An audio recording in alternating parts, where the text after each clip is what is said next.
Hello everyone, this is Piero Giorgio, author of Survive the Economic Collapse and other books. Today I had a very interesting chat with Chris from The Greatest Truth Never Told. Yes, that's exactly the name of his video channel, which I discovered recently, and I found that what he's saying is not only very factual, it's very interesting and very much in sync about how you prepare yourself, and of course how you prepare yourself also financially in terms of having gold, and in his case, very much silver. But I also find that he has a very deep and meaningful thoughts as well. It's not just about preparing physically; it's also preparing spiritually and philosophically. And this is something that is very important, and I deeply appreciate that. So we had a good chat, which we are going to listen now. Of course, I must warn you, I had a technical issue, almost never happens, and the first part of the recording didn't record. So we probably missed 10, 15 minutes, which was his introduction, but I think that there's almost no need to introduce him. He's a very well-known channel. I will put the links to his channel and the affiliated websites where you can actually buy silver, gold, copper through some of the organization he's affiliated in. I think especially if you're North America, the shipping costs are very reasonable, and this is obviously a good thing that everyone who's preparing should have, which is stocking as well as everything else that I explain in my books. Of course, gold, silver, and perhaps even copper. Yes. So without further explanation, I give you the second part of the interview, which is about half an hour long, and I encourage you to check out his links as they are very, very interesting. Take care and prepare yourselves. It's all right. I don't know where I left off. Well, but... so if as we're moving, what do you see happening in the economy, in the world, and the consequences for each of us? So what I see coming is just an understanding that none of the problems that happened in 2008 got fixed. Nobody went to jail. There was no systemic changes. All the bad bets that blew up didn't go away. They got paid for 100%. That's what the banker bailouts were. They were just holding up a market that should have gone to zero, and all those bad actors should have been taken to bankruptcy court. And the wise people who kept their capital, out of that and didn't risk it would then be able to go buy all those assets at pennies on the dollar. But we didn't do that. We enabled the worst in humanity to get away with one of the largest financial crimes ever. And it's now going to be twice as bad. And I think it's going to lead to a systemic collapse, one in which will be the single largest event in human history. So I'm not understating this at all.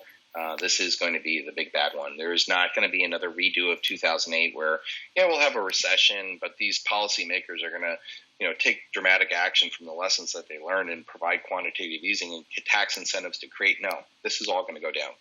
Yeah, this is too big. The unfunded liabilities of the United States, I think, are approaching close to $400 trillion. I mean, the economy doesn't create that much total, much less pay the interest on any of that going forward. So we're at our Ponzi moment, globally. Now even China, they tripled their debt since 2008. We only doubled our debt, but they're now as large as us. They have just as much debt as we do. So any one of us going down, and then let's throw in a trade war between those two large Ponzi nations. This is not going to end well, folks. No. Because they're going to do competitive devaluation. I have a feeling that China is very sold on gold and possibly silver. And they're going to come out better than us, but I don't think the Chinese communists are going to make it out of this collapse any more than the military-industrial complex in the United States. I think that once people start realizing that they have nothing left to lose because everything is gone, they're just simply not going to play that game anymore of voting for presidents who are obviously all bought and paid for, serving in a military that only serves the banker interest of going out and destroying other people's nations and stealing their natural resources and putting in soft dictators. And when they don't do what we want them to do, we kill them and put in other ones. Like, that whole business model is going to start fading because people aren't going to be, morally bought into it. And And I think that that's a good thing. This is what needs to happen. We need this collapse. We needed to get to a point where we're on the verge of AI, quantum, computers and robotics that are on the verge. Think about it. 5 years from now, how close are we going to get to the idea that, all the fast food employees never having a job anymore? I don't know how many millions of people are still barely surviving, just holding on those jobs. And with AI and robotics, they'll be, permanently disenfranchised. Truck drivers in the United States, I think that's the largest demographic still. I think there's close to 2 million truck drivers, across the country. And I have a Tesla. Within 5 years, nobody's going to be driving. They're going to have all robot cars because it's just a vastly better way of doing this, especially for transportation on long hauls where it's dangerous for these guys. Another 1 million, 2 million men permanently disabled, or having that. And then all these people start scrounging for whatever jobs that are left, and they're going to have less and less leverage power to the point where, with AI, quantum computing, and, and robotics, we're going to be at a point now where for the first time in human history, humans are not going to be able to use labor to create wealth. That's a scary prospect, because unless you're, I really don't know, because even like a doctor I was seeing, she worked with the IBM Watson team. Mm-hmm. That IBM Watson had a higher success rate than all of the recent college graduate doctors that came in through all that training. IBM Watson already did it. So no job is going to be able to withstand this unless you're a creative or a spiritual person. We do need a lot of healers because there's a lot of pain coming. But no job is safe. So it's not just this paradigm is going to end. The other side, I don't know how humanity is going to create wealth if we don't create something consciously different. Because if we let these guys that have controlled this debt and death paradigm own the means of production and do all this other stuff, that's exactly what they're going to do. Jeff Bezos and all these other guys are going to fly off to Mars, and it's going to leave devastation behind. I vote no Mars. Let's heal Earth. Let's heal humans. Let's put a better operating system so that nobody's left behind, and we learn one abundant love and stop this separation, scarcity, and sin paradigm. I agree. Now, obviously, the problem with such a collapse is that we will have supply chains breaking down, mm-hmm. and 99% of the people are fed by 1%. Not the same 1% that everyone talks about, but the really important 1%, people who make the farmers. Food. Exactly. Farmers are 1%. Yeah. So any collapse will mean massive violence, right? Only because people aren't prepared. Okay. Right. So the reaction of violence is just a natural human instinct of being unprepared, and that's when I think the superpowers that you, me, your audience, and my audience will have is that when this actually does happen, they've been prepared. At least the idea that this could happen, and Chris was right, Piero was right. Like, now it's not a position of, oh my God, I didn't see this coming. I'm not prepared. I don't have any money. How am I going to get food? What do we do about this? Like, that's where the violence, that's where the anger, that's where the high energy comes from. And I have a feeling that you and me and your audience and my audience are going to go at this collapse and go, finally, right? Like, all this stuff that I have been waiting for and preparing for is actually now starting to happen. Yeah, it's going to be a little scary out there, but guess what? I'm ready. I ready myself physically. I'm in good shape. I ready myself socially. I have good people around me. I ready myself financially. I have physical silver. I ready myself physically. I have the means of protection. I have food to act as a buffer. Yeah. And now I have the most important thing, which I have, is wisdom. And I understand how and why this happened and how and why I can make real conscious, effective change with the individuals around me. And I think that there's going to be a lot of bastions of kings and queens out there who recognize that their time has come, that they have a moral responsibility to take care of those people that are around them. I have had a lot of people come to me and said, hey, Chris, how do you get your family members to buy silver? Easily. Don't give them answers to people that aren't asking questions. If you truly love your family, you will stack for them. You will create whatever fund that you want, and you will do that because it doesn't cost you anything now, right? If you bought 100 ounces for every person that you knew, what would that cost? Like $1,800, right? Yeah. Something like that, $2,000. If these people are really and realize the purchasing power of that 100 ounces, that's the equivalent of 1,000 days of hard human labor at a tenth of an ounce of silver for that. Like, that's a pretty good buffer. Like, that would be equivalent of handing somebody 300 grand or something like that, whatever the days version of that is. And yet you could do that. And you don't even have to give it to them. You can just, hey, you say supply chains are broken. I see opportunity. I think that's going to be a wonderful chance to, work with the farmers, find the people who still do the truck drivers, and all you have to do is give them a new operating system, and maybe silver funds that, and maybe that becomes a tremendously profitable and abundant relationship that now, instead of people riding for food, you're giving food away for free because you had the capital, and now you have all the resources of all the people doing that. What would that do to the world? Like, have a solution like that immediately ready when everybody else is freaking out. Then they'll wonder, how did you do this? Well, I saw this coming, and here, let me tell you why we don't want to do this again. We don't have to believe in scarcity, separation, or sin anymore. We have one abundant love. We're all here together to move each other along in a consciously better way. So instead of limiting ourselves, let's find ways of helping and supporting each other, and it'll all just work out. Yeah, I think it's a very good message because everyone is, including myself, sometimes focus too much on the fearful side of a collapse. And of course, preparation absolutely is key. And certainly many more people every day are starting to take all the necessary steps towards that. But often, indeed, I like that message that we need to remind them that, first of all, there may be opportunities, but also it may be a time to rebuild in a more healthy way, because it's been way too long that our civilization has gone astray.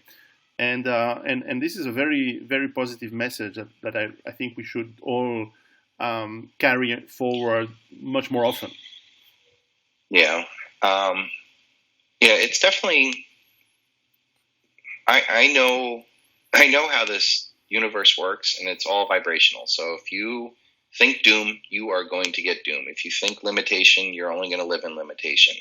There was not to get biblical on you, but it's not in the Bible, so it doesn't matter. There was this one Bible quote, or one quote from Jesus, that goes like this: if you bring forth what is within you, it will save you. If you do not bring forth what is within you, it will destroy you.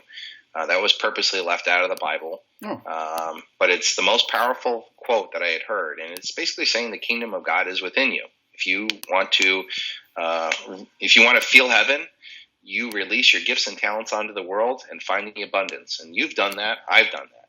Like, we gave up what we didn't like doing, and we started to release what was inside of us. And guess what? We found abundance. And now what are we trying to do? Get other people to see that way. But how many other people out there who are suppressing themselves, who are living lives of quiet desperation, living lives that are not authentic to them, supporting systems that do not support them? No wonder they're in hell. No wonder they're fat, obese, depressed, broken relationships, anger, frustrated, all these things. It's because they're not listening to what's inside of them. How else would the universe get you to change if it didn't make you completely miserable that you weren't doing what you were supposed to do? So I think that more that we get individuals to financially prepare for the single largest event in human history, to be financially ready to be abundant with it, and not just be another,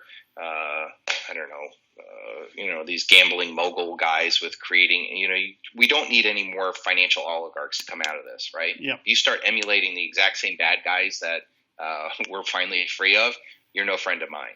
Enjoy your ride, but you're no friend of mine. I'm only looking for people who are looking to create sacred, sustainable, and conscious communities. And I think everybody can do that on their own local level. We don't need one leader. I think we can share ideas and have people implement it and real life test it with their own lives. I know in the United States, you guys don't have this as much in Switzerland, because I still think that there's a very strong village community type feeling that's there. And the United States is completely devoid of that. The only thing we rally around is maybe football teams and stuff like that. Yeah. But we don't know our neighbors. We don't have a sense of community. We don't know where our food comes from.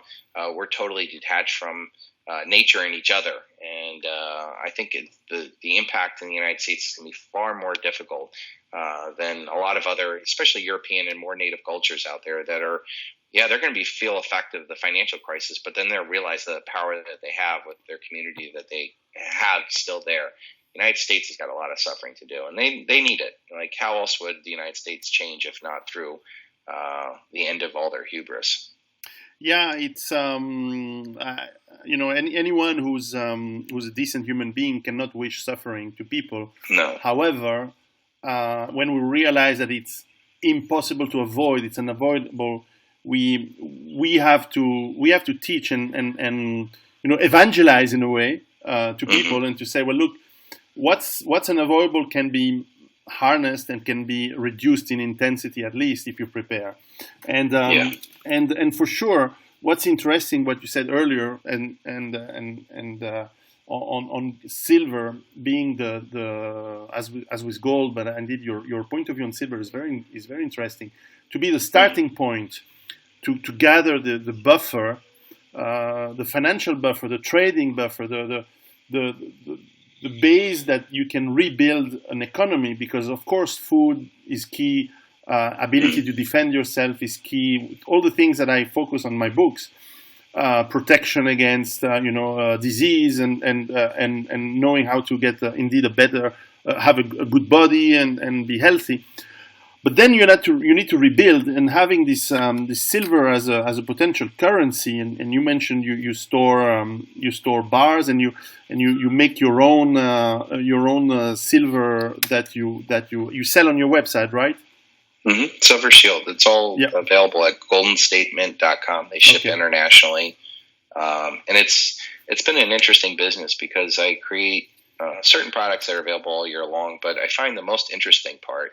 And I would recommend, before you buy any of my coins, go to silvershieldguide.com. And one of my followers put this anthology together. I think it's 400 pages of all the different designs, all the prices and stuff. But the interesting part of what I do is every week I come out with now 4 new designs, but to the public, 2 new designs every week. They're only made and they're only sold for 1 week only. All the orders are taken in, the mintage is declared, and then we only make what we sell. And that has created this, hundreds of all these very rare pieces of art, right? That I sell for, comparable to what all the other mints are out there. But they all go up in value because they're only made, a few thousand. I mean, I just put in an order for a mintage of only 177. These are rare collectible things. And then you start realizing the message and the totality of what we're going to go through as a humanity, and that this little silver line not only spoke that truth of the debt and death paradigm, offered hope, but also, more or less tricked everybody into the solution of owning silver. So people may have came for the message, but guess what? They left with silver. And that's where I think it's going to become very interesting, because those silver coins are worth multiples of whatever the silver value is that they bought. And that's where I think this starts to become powerful. Once people realize the power of being able to create their own way of life, their own way of valuing it. I don't value myself in dollars, anymore. I only value it in ounces and friends and tools and real things. No more digits on the screen. I don't even consider my digital money anything until I get something in return. So it's by changing those values and recognizing that we, you, me, you, everybody listening, we are the source of power, right? Not them. They're a parasite. They hijack our power. They funnel it off through voting and taxes and consumable things that we don't need, and all these lifestyles that we don't resonate with us. They hijack our power. We give it to them, and as soon as we realize, this system is going down, I don't like the guys that have profited off of it. The ramifications of this collapse are going to be horrible. I'm going to say no to this, and I'm going to withdraw my money out of their system, stop voting for them, and watch how powerful and confident every individual then becomes, knowing that they are the masters of their domain. They become their king, and then they're like, oh, what else can I do? Because you start feeling so good that you want to help everybody else to have that same life, because you know what it was like when you were stuck. So I think you and I and a lot of other people here and listening are going to start coming to that realization and start living different. And then what's the resonating effect of that, man? I mean, you have 44,000 subscribers. I have 170, 200,000 people that may get this idea, and they actually start doing it with their own friends and family in the local areas. That gives me a lot of hope. Oh yeah. Now, obviously, my followers are mostly in France, or at least are French Mm-hmm. speaking. Most of them understand English. However, Mm-hmm. would you have a message for that is specifically for people in Europe or French people?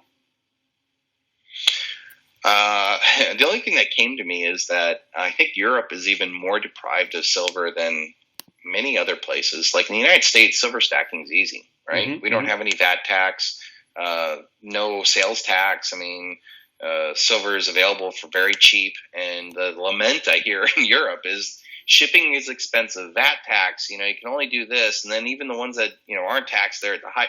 I think Europe is horribly deprived of silver on a global basis. And I think the relative purchasing power of silver in Europe is going to be much higher than what we're going to experience in the United States. So I would encourage European silver stackers to really double down and pay whatever price you have, because, yeah, they may have a 25% VAT tax on my stuff or whatever, but how much more are those coins going to be worth in a continent that is deprived of silver and has very little of even my product, or much less any other silver?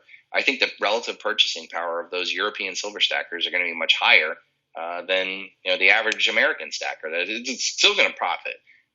So I would encourage them, despite whatever hurdles or hang-ups that have kept people from buying more silver, they get past that, because I think the payoff is going to be much greater than than we're going to experience over here, and that's going to be pretty wonderful too. Okay, well, good. And I will put on the description of the video, of course, the links to your channel and your website. Of course, I have the $1 trillion million question, which is when do you expect that thing to happen? And we want to know the exact date and the exact day and hour. I'll give you an exact date. Let's just play with it. Let's try October 21st, 2019. I don't know when. I honestly thought 2008 was going to be the big one. I did not see that 2008 was just an institutional crisis of a few bad banks making a few bad bets on a few bad housing markets and screwing over a few pensions. This one is global. It's generational. It's a debt-based fiat Ponzi scheme, and it's going to collapse. I don't know when, but I do think, you look at the headlines where we are. We're, away from another presidential election. We're running huge deficits, trade imbalances, unfunded liabilities. Let's throw a trade war in there. Let's throw hot wars with, possibly Iran, or, all the increased military presence of the United States and China. This is a big, big, big stuff out there, and we're just waiting for something to, the straw to break the camel's back. Yeah. And I don't think it's going to take much, but October just always has that sense of like something bad's coming. Now, of course. So I expected October for probably the last 12 years to be it.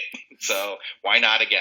Now, one of the how do you tell them? Let's say in October this year or next year or any another time, you have a financial crisis that looks like 2008. And how do you know it's a repeat of 2008 or if it's something bigger? What's the sign you're looking for? That's a great question. Let me think about that for a second. So I think in 2008, let me back up. So when Roosevelt took us off, made gold illegal, right? They had all the Americans turn in all their golds, I think 1933 or something like that, to the Federal Reserve for $20.67 an ounce. And so Americans went to their local banks, not everybody, because there was a lot of people who were smart and be like, no, I'm not playing that game. But they all got paid face value for their gold, right? Gold was valued at $20.67 or something like that. And they got paid that in Federal Reserve notes of that. So there was no theft involved. The real trick was that after everybody turned in all their gold, they revalued the gold up to, I think, $35, which was a 70% devastation of the paper money that these people had taken, and a rise in the physical gold. That's how you reduce. That's how you reduce your balance sheet. Yeah, and so I think back then people had faith in authority. These were God-fearing, prototypical American. Mm-hmm. Back in the 30s, they were probably a lot more humble and a lot more religious, and had a lot more faith in the politicians and stuff. I don't think they could possibly get away with that now. Can you imagine Trump coming out and saying, "Hey, all gold and silver is illegal.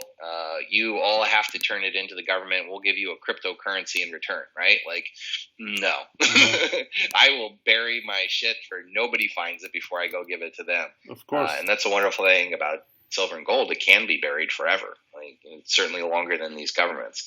So I don't think the faith is there for that kind of level. And then you look at 2008, right? So then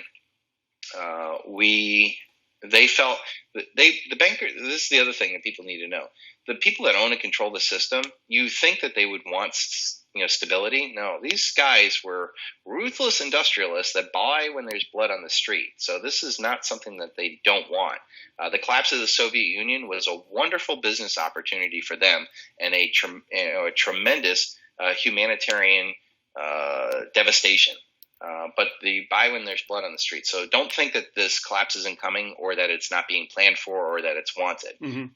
We're just looking at it through normal, empathetic, people eyes. But there's a lot of people out there who don't think like that.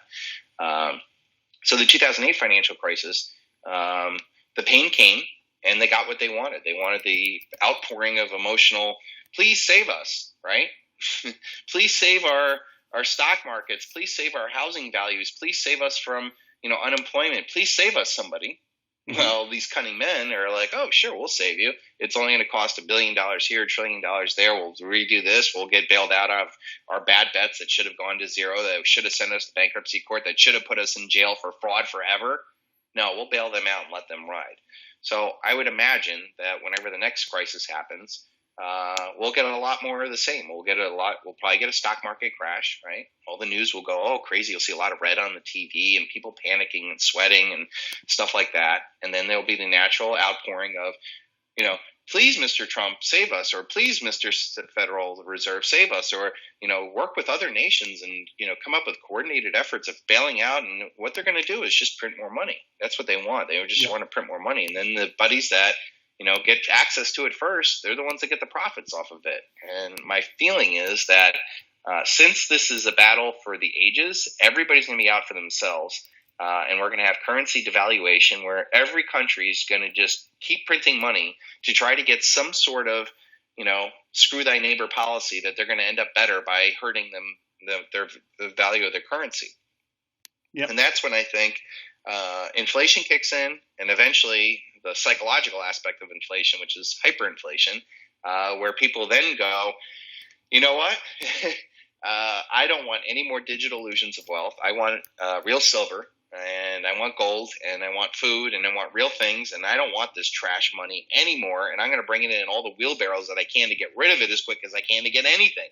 And that's where I think we're going to end up. And I think it's going to be very quick how it happens because, unlike Venezuela and Weimar Germany and all these other things where they actually had to print up the notes, that doesn't have to happen this time. So I'm telling people, if you're not prepared today, you're fooling yourself, because this could all change in a week, a month, a day, where once it starts, there's no getting off. And I'm telling silver stackers in general, the silver production capability in the world for coins, and it's tight.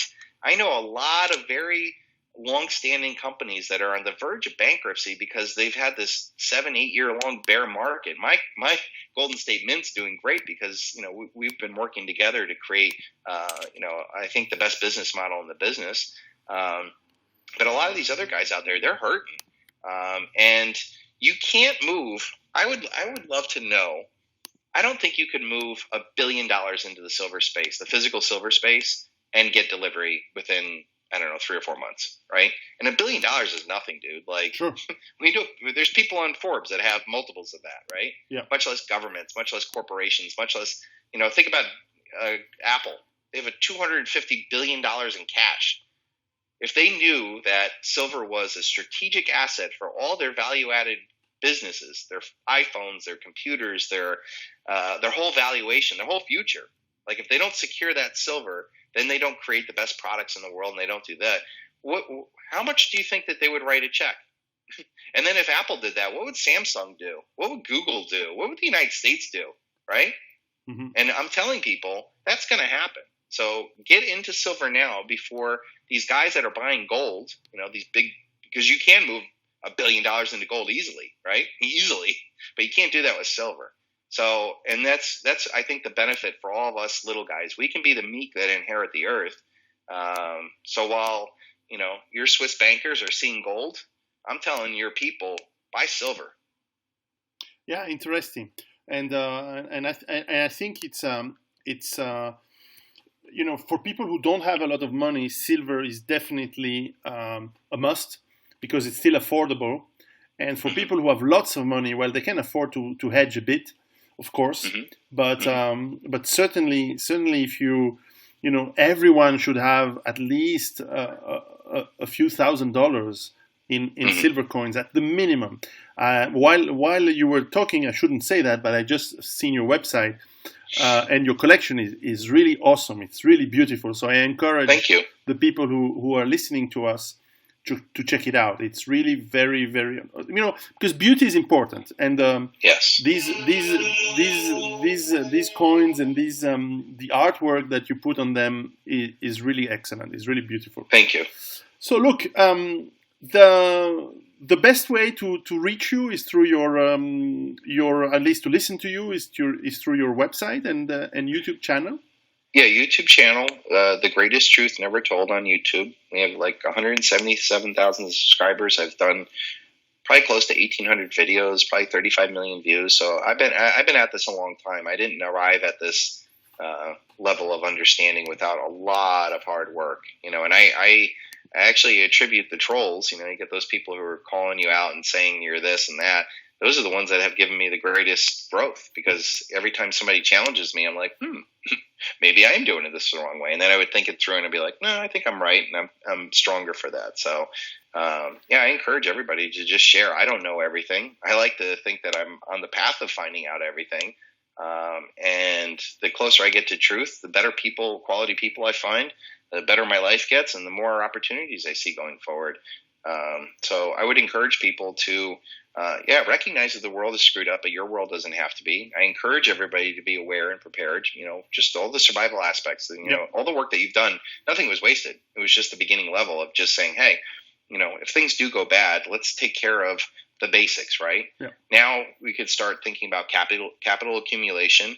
And then the most important thing is, what do we do with this capital accumulation? Are we going to create other, oligarchies, other collectivist schemes? Are we going to put out more collectivist messiahs and hijack the power that we know is within inside of everybody? Or could we go, well, I would like to make sure that everybody knows that they're their own king and queen, that they can create their own reality and create a new understanding and maybe new business ways. Instead of having debt, we only use equitable investing with people. I think that would be a pretty interesting thing. You have all these older people with a lot of capital, and then you see all these younger people who are suddenly free from all the debt because of the hyperinflation wiped it away, and lots of opportunities. Wouldn't that be a wonderful way for older people to invest their capital into the younger people to provide the solutions for the future and be, abundant to everybody involved? I think that's a wonderful thing. Why would we have students go into debt to learn degrees that don't serve them? Like, that's kind of a backward society. But if we are able to come out the other side and start doing this, and I guarantee that we'll have much more successful, happy people as a result, this whole system could turn around and we give hope to everybody. Yep. At least that's my goal. Well, if we can have freedom for the first time in the last 15,000 years, that would be great. Yes. Well, Chris, I thank you very much for your time, and I have to go and get my kids. Awesome. And we'll speak again. I thank you.